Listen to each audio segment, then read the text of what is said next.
Alors, selon Russell, rien n'est exclu pour limiter le marsouinage, mais il rappelle le besoin de performance. Je pense que nous devons rester ouverts d'esprit, surtout, et aborder les choses de manière logique et analytique. Je pense que rien n'est exclu à ce stade. Et en fin de compte, nous essayons simplement d'avoir une voiture qui soit la plus rapide sur un tour. Le marsouinage n'a pas été si mauvais ce week-end. Nous n'avons presque pas eu de problème.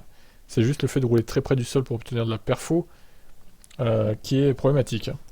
Mais comme je l'ai dit, pour le moment, nous avons du mal à le faire. On est ouvert d'esprit et rien n'est hors de la table.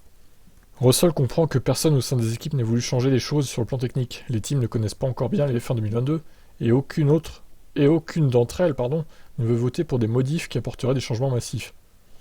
Bah ouais, en fait, je pense que la règle, s'il devait y avoir une règle de hauteur de caisse minimum, ça pénaliserait évidemment les équipes qui arrivent à gérer le marsouinage. Parce qu'elles seraient forcément moins performantes du coup. Par contre, ça avantagerait Mercedes, bien sûr. C'est tout à fait compréhensible parce que chaque équipe comprend et développe ses voitures en fonction d'un ensemble de règlements. Et si on change quelque chose, personne ne sait quelles seront les conséquences. Même nous, je pense que nous avons voté contre. Alors là, ça serait stupide par contre, hein, pour le coup. Et même maintenant, nous voulons du changement, mais qui sait ce que ce changement est? C'est juste nous, les pilotes, qui aimerions avoir un pilotage plus sûr.